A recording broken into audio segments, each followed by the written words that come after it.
Eles estão entre nós. Esse é outro livro que também publiquei lá no Brasil, que na verdade é uma coletânea de todos os projetos em que os Estados Unidos acabou buscando não somente comprovar o fenômeno, mas principalmente deturpá-lo. Lá no final tem uma cronologia de eventos que ocorreram no nosso mundo relacionados justamente à presença extraterrestre desde tempos históricos. Esse é justamente o grupo que foi para Marcahuasi, onde tivemos a experiência com a sarjeira. Tem Oscar, Paco, eu, meu irmão e David. E quem está tirando a foto é Eduardo Elias.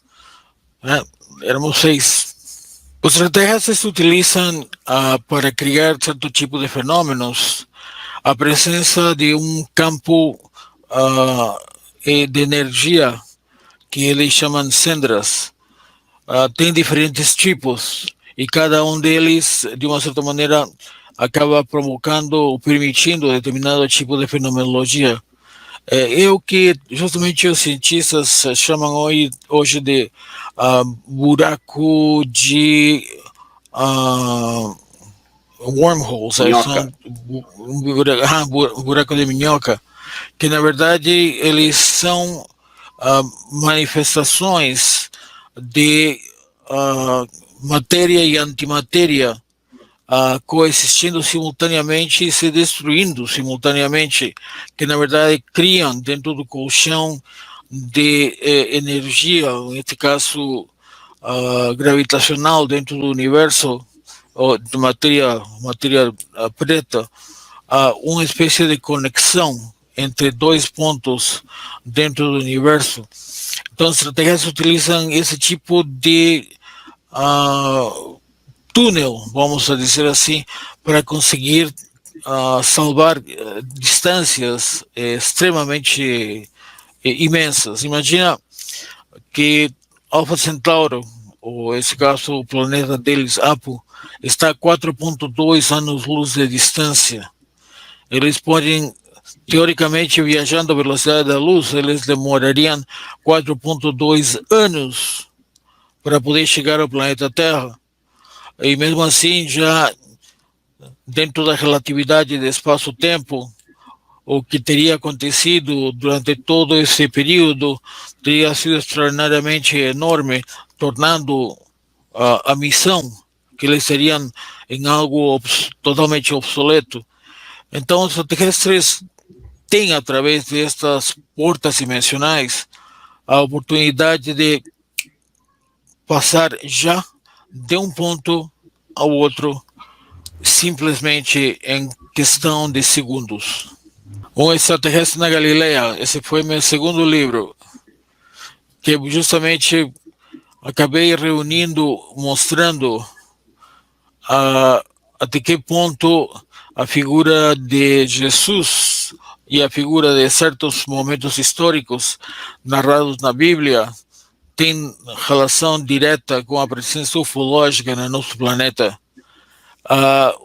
Numa oportunidade, eu tive a chance de viajar e visitar uma de suas cidades, e naquela cidade tinha um tipo de fonte com um monumento na parte central. No topo tinha uma série de bustos,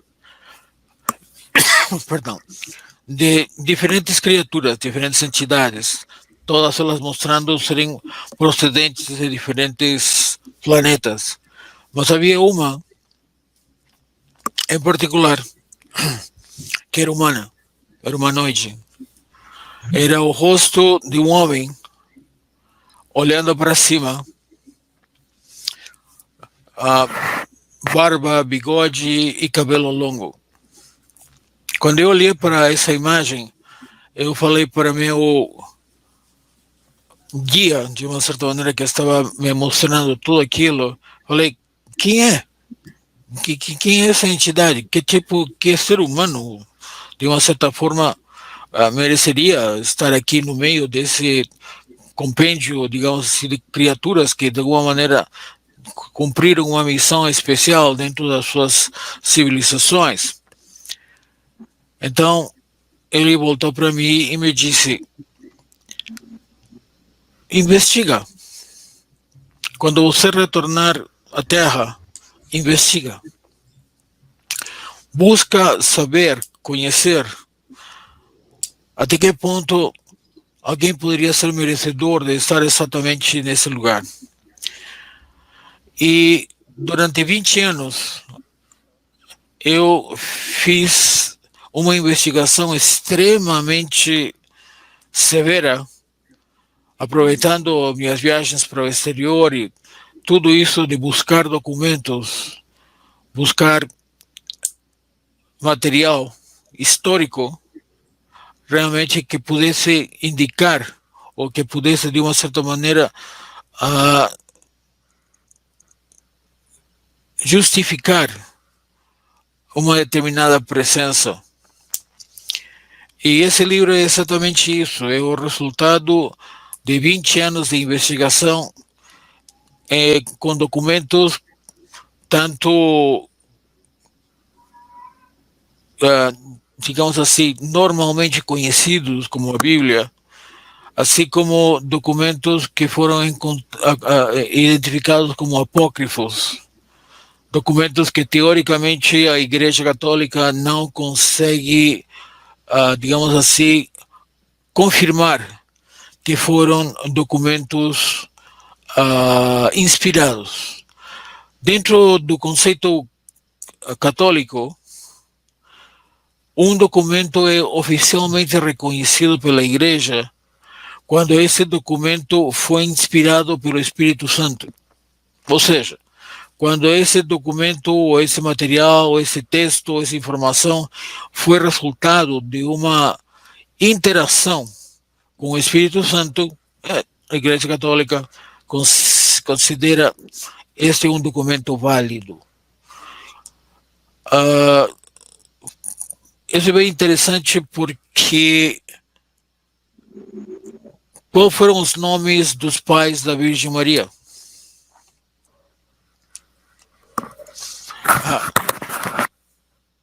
Quais são, onde se encontra a morte de José, pai de Jesus?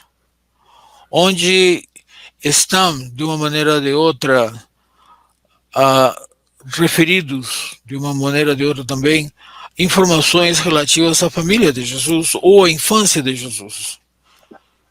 Todos esses documentos que, inclusive, a Igreja Católica celebra o Dia dos Pais da Virgem Maria, assim como de outros eventos que não constam na Bíblia ou no Novo Testamento e que, teoricamente, seriam conhecimentos e informações apócrifas. Ou seja, a igreja é bem interessante. O que eles consideram interessante para eles, o celebram. O que for não interessante para eles, simplesmente o consideram apócrifo. Existe um documento extremamente interessante em função disso. Por volta do século IV, século V depois de Cristo, a variedade de textos existentes dentro das comunidades cristãs da época eram extremamente confusos. Por quê? Porque tinha um texto que tinha sido escrito por Mateus, tinha um texto escrito por Paulo, tinha um texto escrito por João, um texto escrito por Lucas, e cada um desses textos tinha grandes e profundas diferenças. E uma das coisas extremamente interessantes é que, em alguns casos, acabavam sendo contraditórios.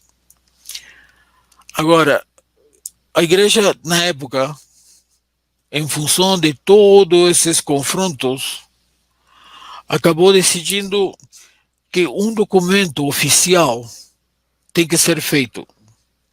um documento que é aprovado total e completamente pela igreja, teria que ser gerado para servir, de uma certa maneira, de educador para as comunidades cristãs. Então, era necessário ter um evangelho histórico e um evangelho novo em relação justamente à presença e atividade de Jesus entre os judeus e dentro do propósito que ele teria dentro da comunidade humana. Então, foram estabelecidos diferentes tipos de critérios para que São Jerônimo acabasse reunindo todos os documentos existentes e viesse a produzir essa Bíblia, tendo justamente o Evangelho do Antigo Testamento e do Novo Testamento. Agora, em relação justamente ao Antigo Testamento, ficou até que relativamente fácil, porque, de uma maneira ou de outra, a Bíblia, ou Biblos, estava baseado dentro do Pentateuco, ou praticamente a Torá, que é justamente o documento judeu em relação às histórias de todos os profetas, do momento dos, digamos assim, de transição, de contato entre Deus e justamente os homens, enfim. Sim. Não foi tão difícil, mas o Novo Testamento, como que seria configurado o Novo Testamento? O Novo Testamento está configurado com 4 apóstolos: Mateus, Marcos, Lucas e João. Bom, na verdade, existe uma grande batelada e quantidade de textos que foram escritos não somente por estes 4 apóstolos, mas também pelos outros, Pedro, enfim, que não foram considerados como sendo os 4 evangélicos, os 4 evangelhos principais do Novo Testamento. Qual foi o critério escolhido para que forem 4? Os 4 pontos cardinais. Ou seja, como a palavra de Jesus devia chegar para o mundo está dividido em 4 pontos cardinais. Por isso seriam os 4 apóstolos. 3 evangelhos canônicos e um 4º evangelho sinótico. O que quer dizer isso? Que não é exatamente igual aos outros 3, que é justamente o Evangelho de João. Agora, tem Atos dos Apóstolos, tem epístolas, enfim, tem um monte de outros documentos que fazem parte do Novo Testamento. Importante é que a grande parte dos textos que se encontram no Novo Testamento são os evangelhos, ou, nesse caso, os escritos de Paulo de Tarso. Paulo de Tarso não conheceu Jesus. Paulo de Tarso era justamente o indivíduo contra o cristianismo, tanto que ele próprio foi perseguidor de cristãos. E um outro detalhe importante é que Paulo foi cristianizado por um membro de uma seita cristã e não exatamente pelos apóstolos originais. Este senhor fazia parte de um dos grupos ou das seitas cristãs existentes dentro das divisões do cristianismo original. Todo mundo pensa que quando Jesus apareceu, ele predicou para os apóstolos originais, e daí, claro, veio o cristianismo. Não. O cristianismo já nasceu dividido. Tem o cristianismo jerosolimitano, que é o cristianismo justamente seguido pelos apóstolos originais. E existem outros pseudo-cristianismos que existiram, e cada um com informações e conhecimentos diferentes. Esse livro, Um Extraterrestre em Galileia, busca colocar preto no branco de documentos que não foram incluídos dentro do Novo Testamento católico, mas que dizem muito em função do seu conteúdo. Um exemplo.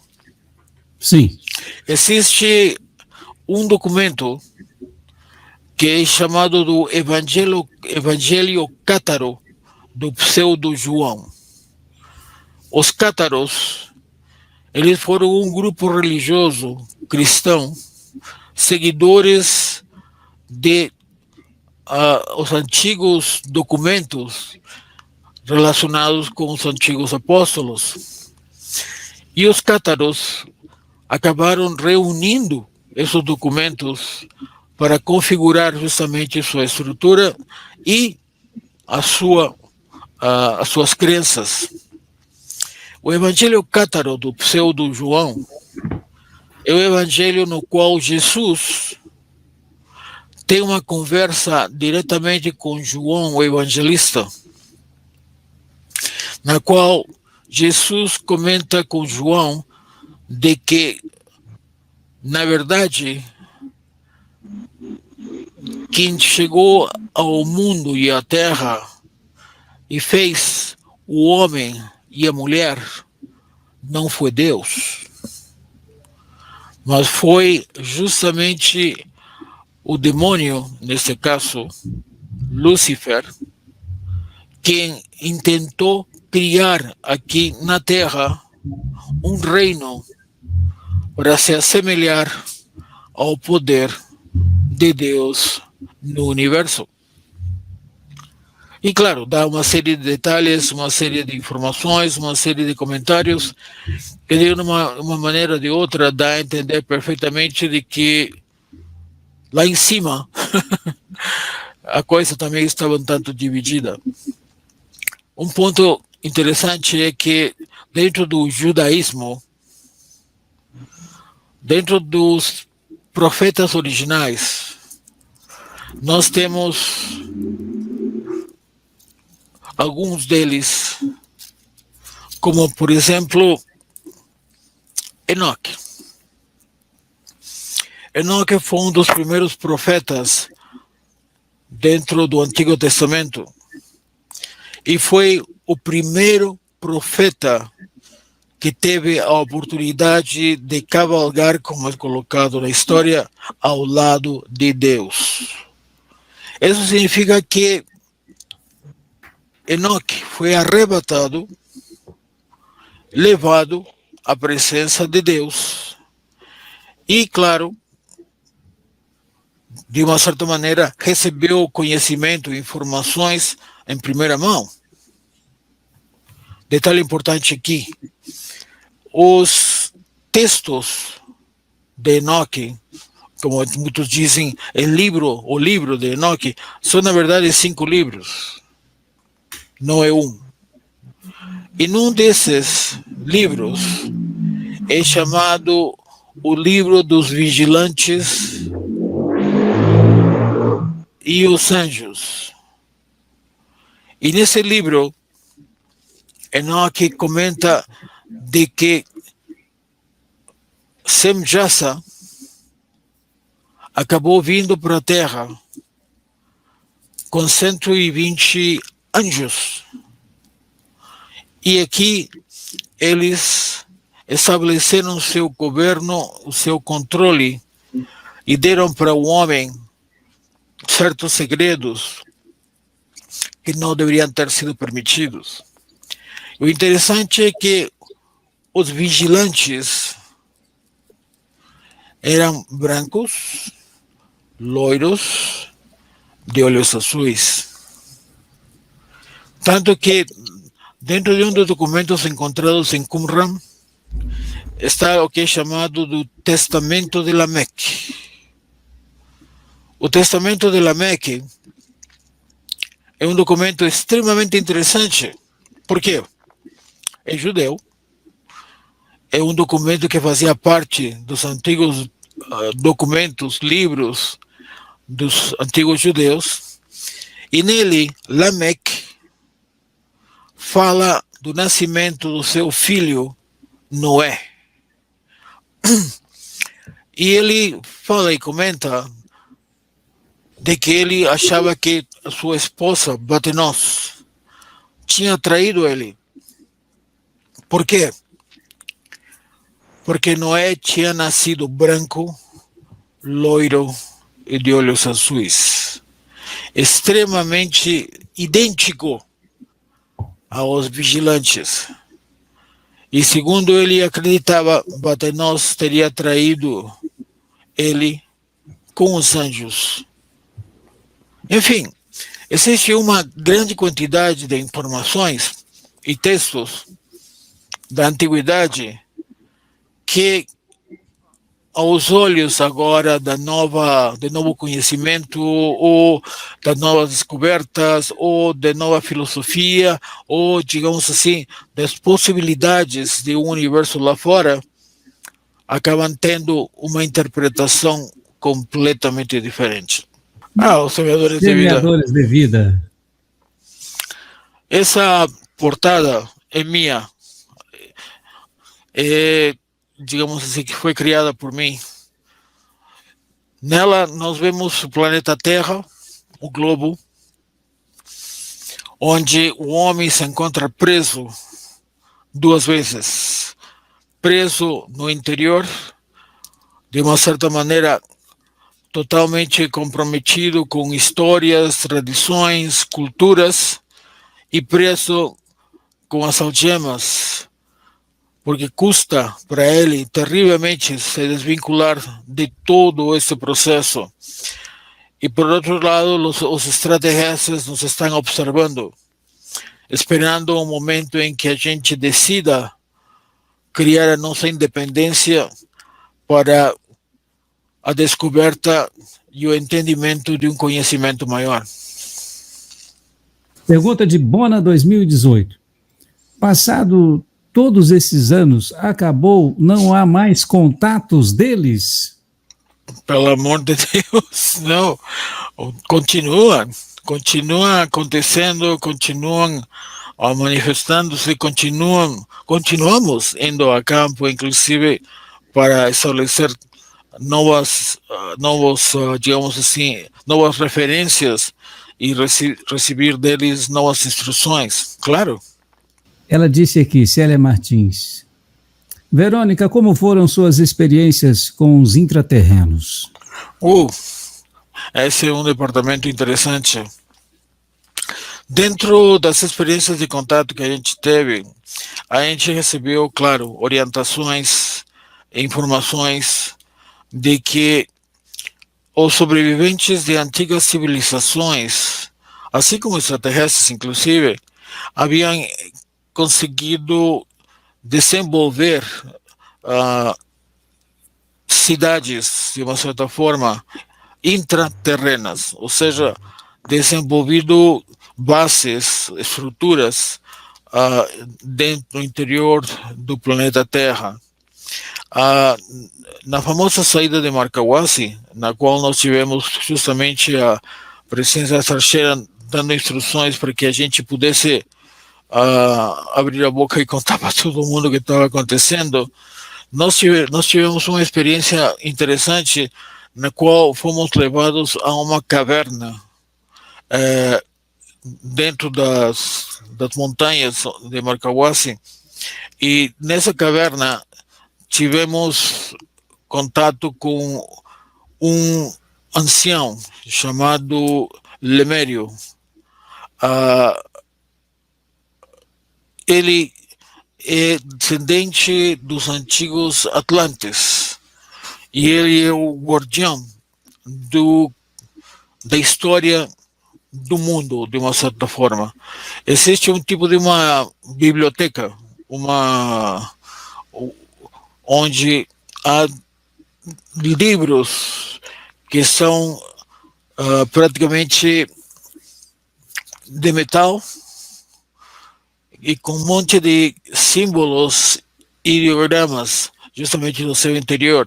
E todos eles contam, de uma maneira ou de outra, a história das antigas civilizações e como elas se desenvolveram. Os intraterrenos, de uma certa maneira, têm se manifestado conosco de diferentes formas ou em diferentes momentos. A gente teve com oportunidade de visitar, inclusive, uma dessas bases na região da Cordilheira dos Andes, isso cerca de uma cidade chamada Huancayo. A gente foi levado por um deles ao interior de uma caverna, e dentro dessa caverna fomos levados por uma série de laberintos até um ponto onde teve uma escadaria descendo, e lá no final da escadaria estava o extraterrestre que normalmente eu me contato junto com outras entidades que seriam justamente normalmente os intraterrenos. Eles trabalham em conjunto e têm se manifestado em diferentes momentos e de diferentes formas. Do Vitor, Felipe, a transição planetária é algo real? O que vai mudar? Transição planetária, na verdade, é um conceito que tem se, digamos, diversificado muito. E nesse sentido, quer dizer que o que era não vai ser mais e tudo isso vai mudar. Ou seja, estamos entrando dentro de uma época onde o contato extraterrestre, a presença deles está incrementando-se dia a dia, ou seja, a presença de observações, avistamentos, contatos com os tripulantes está sendo massificada, ou seja, e dentro dessas experiências de contato, informações, conhecimentos, alertas estão também acontecendo. Existe um conceito equivocado de pensar de que estamos saindo da quarta dimensão, estamos transcendendo agora para a quinta dimensão e que tudo vai ser diferente, que já estamos sentindo a presença dessa, digamos, transcendência para a quinta dimensão.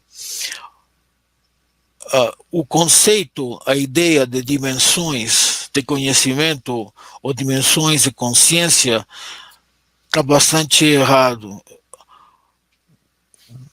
Você não quer dizer que saindo da quarta dimensão você vai ser muito mais etéreo, você vai ser muito mais, digamos assim, solidamente diferente e que você vai ter agora uma participação e uma oportunidade de interação com outros níveis de consciência.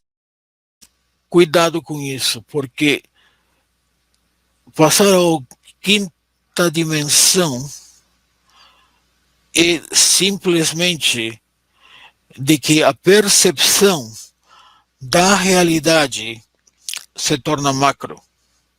Ou seja, o que você vê hoje na quarta vai ser ampliado na quinta. Especificamente isso. Vou dar um exemplo agora. Quando a gente tem a oportunidade de ter uma premonição, a gente consegue ver um evento que deverá acontecer e batata acontece. Puxa, pergunta aqui, o que você viu? Ou seja, esse evento futuro que você percebeu e aconteceu, como é que fica dentro do contexto universal de karma ou dharma? Como que fica? A partir do momento em que você tem uma percepção de um evento futuro, você muda teu comportamento e, consequentemente, tuas relações de karma em relação ao evento em si. Ou seja, você está modificando a forma em que a situação de dependência das leis universais passa a ser manipulada. Ou seja, você não é simplesmente resultado de todas as causalidades dentro do próprio universo. Você passa a ser, digamos assim, feitor de diferentes formas de participação dentro da realidade universal. Exemplo, uma reunião espírita.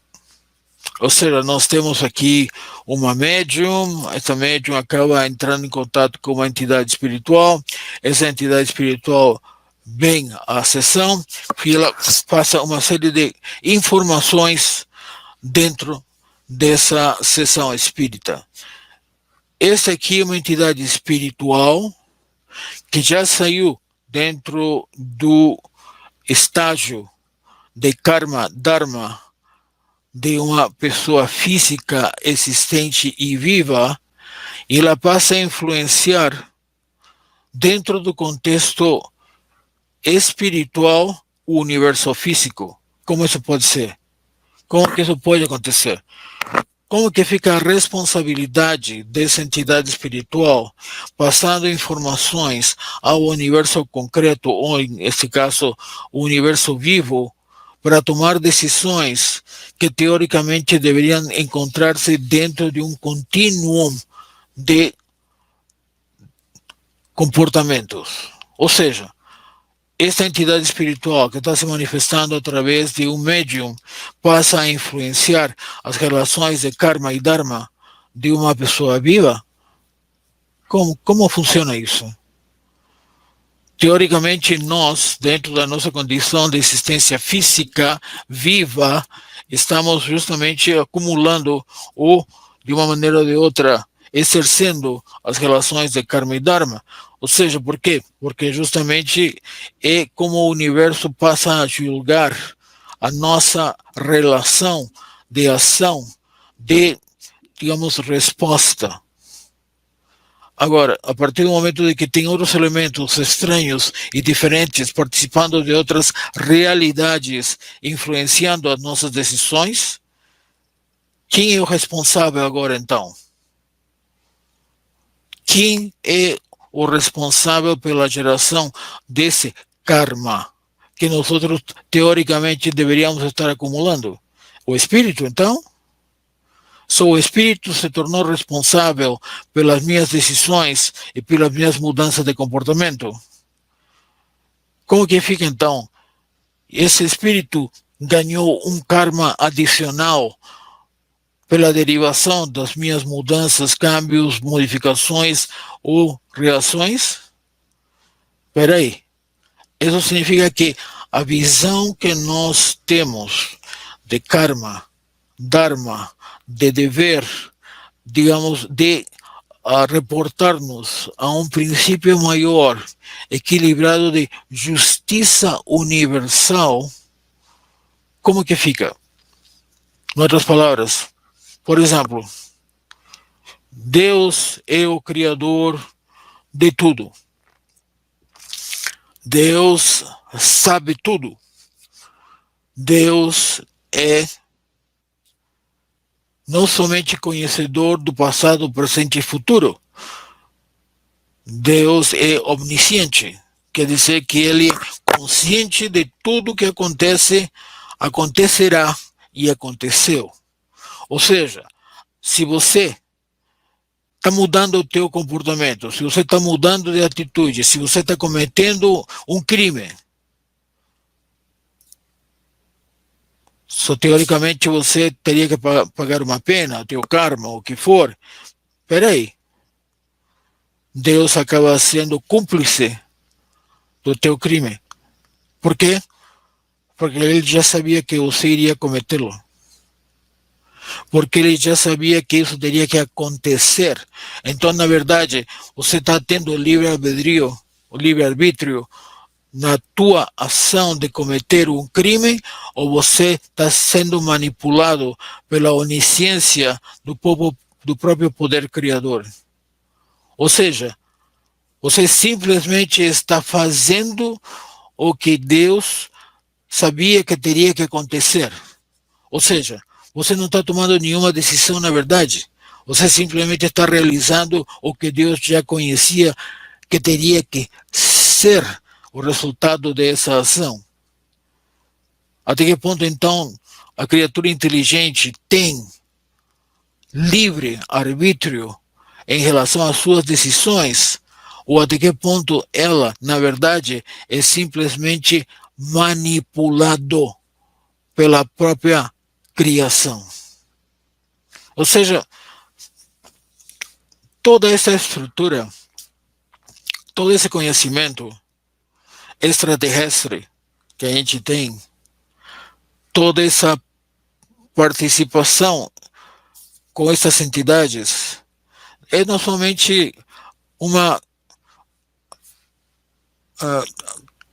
condição de conhecer que existe vida fora do planeta Terra, é uma condição também que nos permite buscar entender como que o universo funciona, como que essas regras, alma, karma, vida, morte, espiritualismo, como que tudo isso funciona, como que tudo isso está interlocado ou interagindo dentro do próprio processo universal, já que as entidades extraterrestres, de uma maneira ou de outra, passam a ser elementos que influenciam ou influenciam as nossas decisões. Como que fica então a condição de karma com elas? Existe ou não existe? A pergunta da Ceci, na verdade, ela fez três, um pacote de perguntas, 3 em 1. Ela disse aqui: a Lua é natural, o que vem pela frente no Brasil e se você está voltando para o Brasil. Ela quer saber se os seres disseram alguma coisa para o Brasil, se a Lua é natural e se você está voltando para cá. Essa condição de dizer se a Lua é natural, bom, aqui é uma questão de semântica e de conceituação. A Lua é um objeto celeste que, de uma maneira ou de outra, passou a existir em órbita no planeta Terra. Existe uma série de fatores interessantes que a gente precisa simplesmente revisar. Nós conhecemos o nosso sistema solar, certo? Mercúrio, Vênus, Terra, Marte, Júpiter, Saturno, Urano, Neptuno e Plutão. Agora, entre as órbitas de Marte e Júpiter, existe o que é chamado o cinturão de asteroides. O que isso significa? Existiu um planeta ou um planetoide milhões ou bilhões de anos atrás que em um determinado momento colapsou. Esse planetoide se fragmentou e acabou se mantendo dentro da sua condição orbital, que é justamente hoje o cinturão de asteroides. Se você analisar, lembra aqui, esse aqui é o cinturão de asteroides, certo? Marte, quantos satélites tem? 2. Terra, quantos satélites tem? 1. Vênus, nenhum. Mercúrio, nenhum. Do outro lado, então, Júpiter, quantos satélites tem? Uma batelada. Cada dia estão descobrindo mais um, mais um, mais um. Saturno, quantos satélites tem? Vários, uma meia dúzia. Urano, não. Netuno, não. Plutão, não. Ou seja que a partir do cinturão de asteroides que nós temos no nosso sistema solar, o volume de luas, na verdade, aparenta ser tipicamente a incorporação de asteroides que em um determinado momento passaram a estar extremamente próximos dos campos gravitacionais de cada planeta. No caso da nossa Lua, é bastante diferente, porque o tamanho da nossa Lua é enorme em relação ao tamanho do planeta Terra.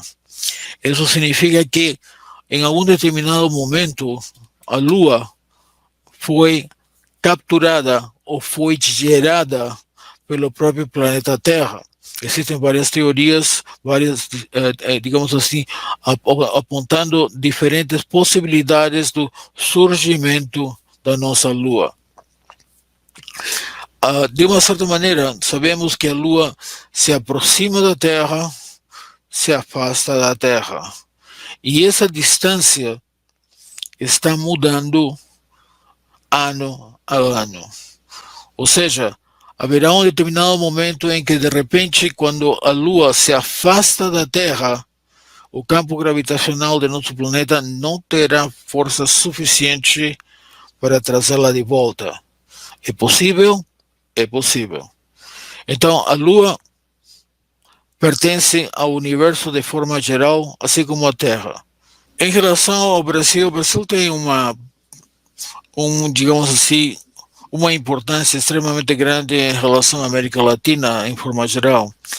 Não somente em condições de recursos, possibilidades, inclusive poder e força, mas a partir do momento em que o Brasil consiga se estruturar política e administrativamente de uma forma madura,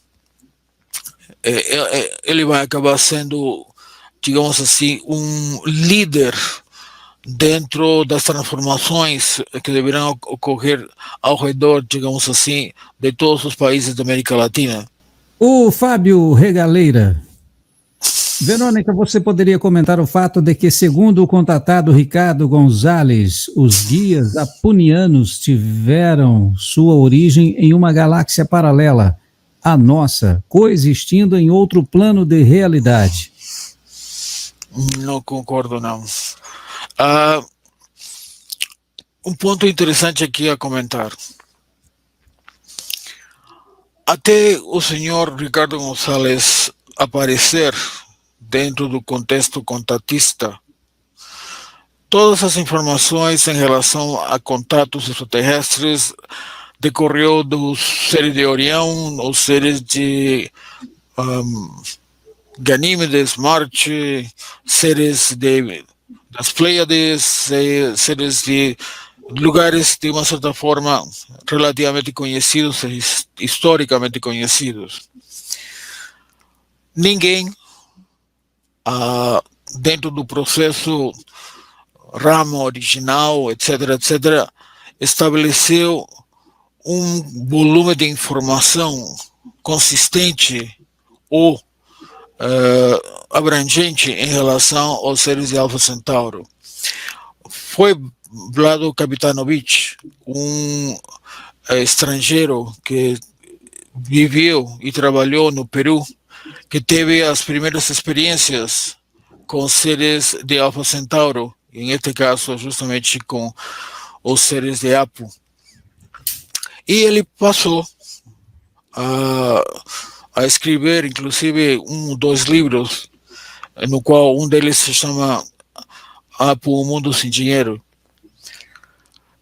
O senhor Ricardo Gonzalez acabou pegando, digamos, este veio de oportunidades e conhecimento extremamente livre para ele fazer e desfazer em relação a conteúdo e informações.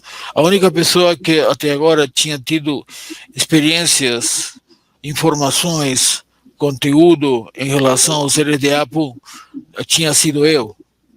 E foi justamente através de mim que não somente Benítez teve sua experiência de contato, mas a experiência de um grande volume em número de pessoas ao redor do mundo.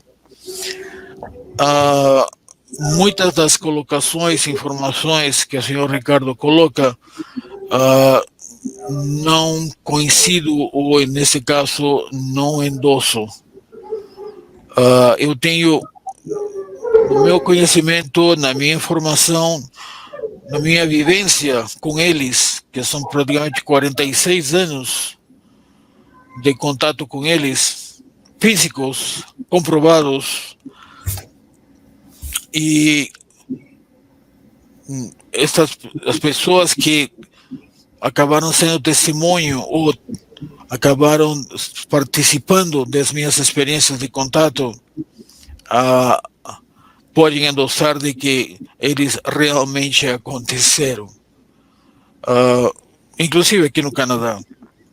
Não coincido com esses pontos de vista, não. E a próxima é da Lúcia. Trata-se dos anjos caídos, sentinelas que vieram e bagunçaram tudo? Não são chamados de sentinelas, são chamados de vigilantes. E isso foi colocado no livro de Enoque. Enoque tem 5 livros, um deles é chamado justamente dos vigilantes e guardiões. E nesse livro é que Enoque coloca que foi Sem Jassa quem trouxe para a Terra esse grande número de vigilantes ou anjos que vieram aqui e acabaram se misturando com seres humanos. Enoque é um profeta que, mesmo reconhecido dentro da Torá, Antigo Testamento ou da Bíblia, não é totalmente incorporado dentro dos cânons judeus, já que ele comenta dentro dos seus livros sobre a presença, digamos, do Messias, sobre a presença do Filho de Deus e da Trindade, coisa que seria um conceito relativamente cristão, mas não judeu.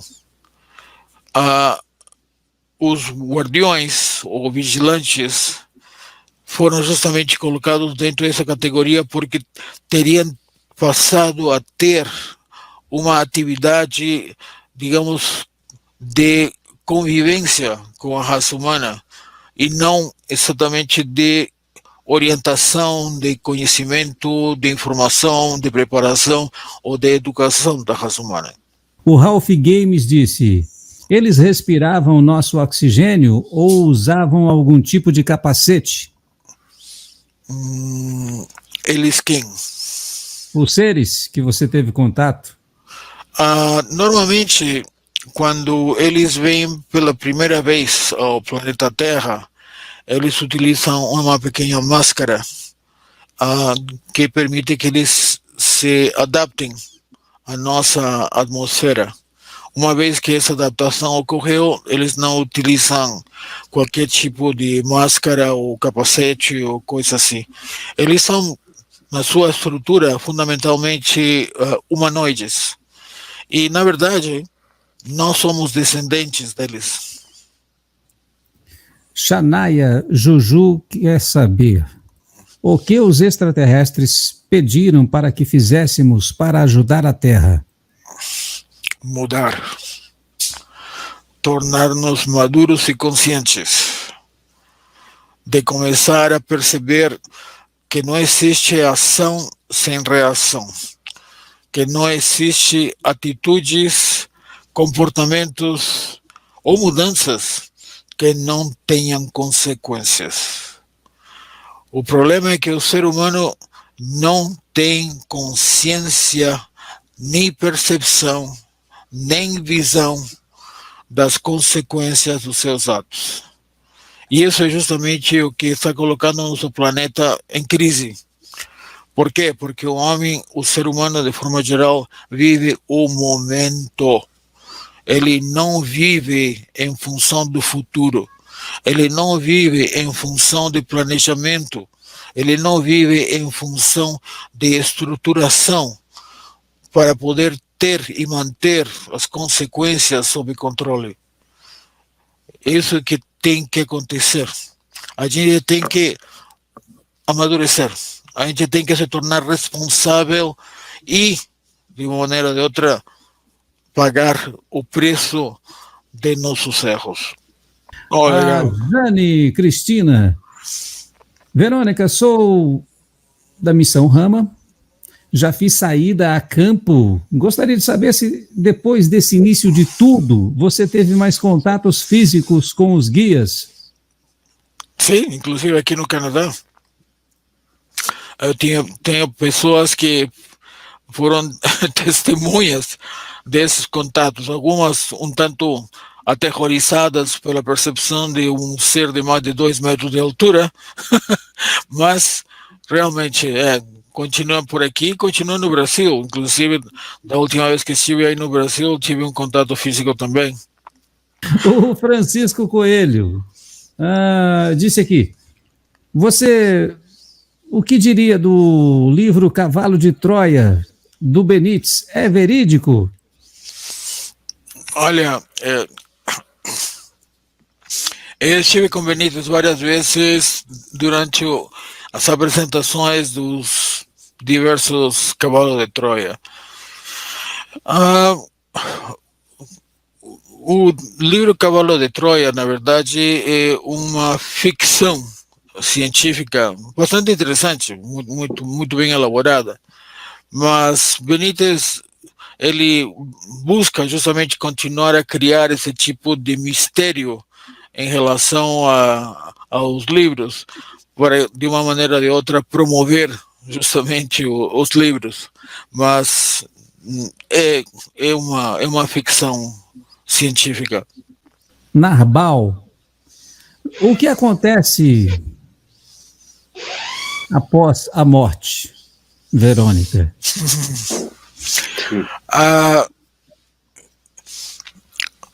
A percepção de nossa existência é justamente no processo evolutivo das espécies, de que a criatura se torna inteligente com um objetivo extremamente claro.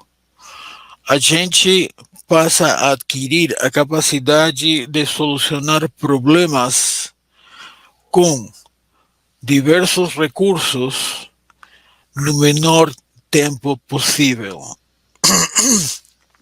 Isso significa que dentro de toda a parafernália de instintos, de sentidos, de conhecimento e acesso, eles existem para que a criatura possa ter um acesso direto à realidade que a cerca.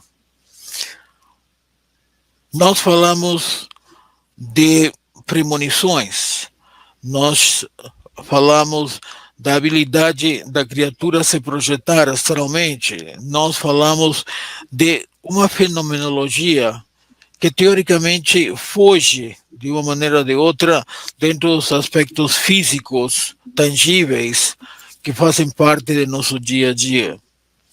Mas, para que toda essa fenomenologia paranormal, ou, nesse caso, astral ou esotérica,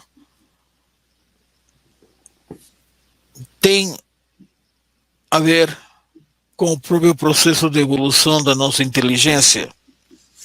A partir do momento de que nós conseguimos perceber que existem realidades paralelas ou equidistantes do que chamamos da realidade dimensional física, isso significa que a percepção da inteligência busca entender e compreender não somente a mecânica da própria vida, mas a mecânica da transvida. Ou seja, a partir do momento em que a gente teoricamente morre, e na verdade o fim da atividade física dentro de um universo físico, mas o ser humano não é apenas uma entidade física.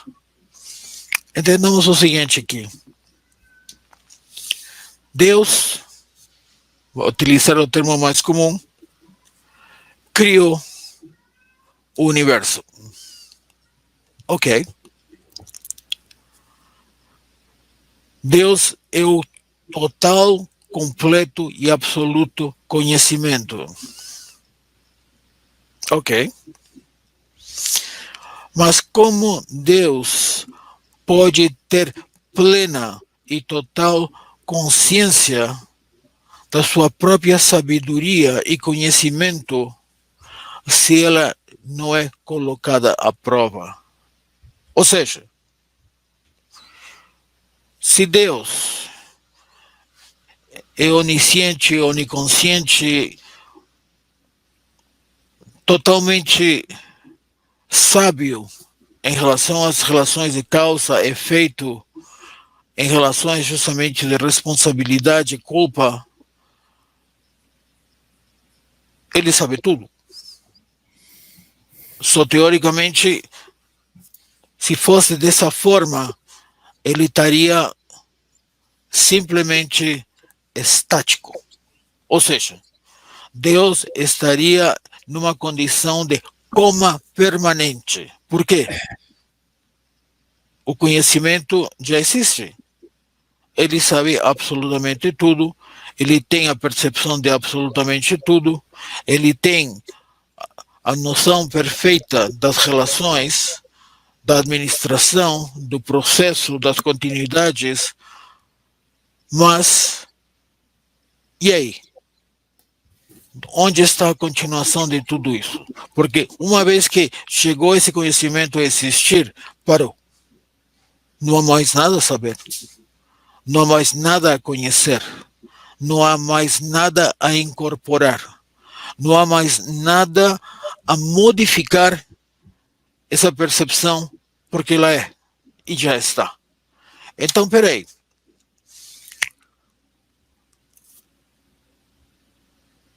Como que esse Deus, ou esse poder criador, sai desse coma? Ele tem que colocar uma entidade que, de uma certa maneira, está relacionada a ele diretamente, mas tem as condições de fugir dele e colocar à prova toda essa exatidão desse conhecimento. De outras formas, colocar a teste, a prova, exigir, digamos assim, buscar comprovar até que ponto Deus está certo ou não. A única criatura que tem capacidade de poder fugir desse tipo de controle é a criatura que evolui dentro de uma condição de conhecimento, inteligência. Ou seja, por quê? Porque dentro das condições de tentativa e erro, de aprender, coloca a prova, a teste, coloca justamente a definição, o que existe ao redor, para compreender e entender como que as coisas funcionam. Ou seja, somente vamos conseguir evoluir realmente a partir do momento em que sabemos, conhecemos, entendemos as regras do jogo. Ou seja, eu quero jogar xadrez. Se eu entro no jogo sem conhecimento absoluto das regras do jogo, do movimento das peças, terei condições de ganhar? terei condições de oferecer alguma resistência? Terei condições, de uma maneira ou de outra, testar o meu conhecimento? Não. Ou seja, somente a partir do momento em que eu conheça perfeitamente as regras do jogo, as suas possibilidades, o movimento das peças, é que eu terei condições de arquitetar toda uma estratégia para enfrentar o adversário. Só nesse sentido, Deus coloca a gente para que neste processo de existência busquemos conhecer, saber, compreender não somente as regras do jogo da vida, mas também compreender as regras do jogo da morte. E a partir do momento em que transcendemos a vida dentro de um conhecimento maior, que a morte se reporta como um novo patamar ou um novo estágio dentro do processo de desenvolvimento da nossa inteligência. A morte nos dá passagem para uma nova realidade que visa incrementar, ampliar o sentido da própria existência, da própria vida.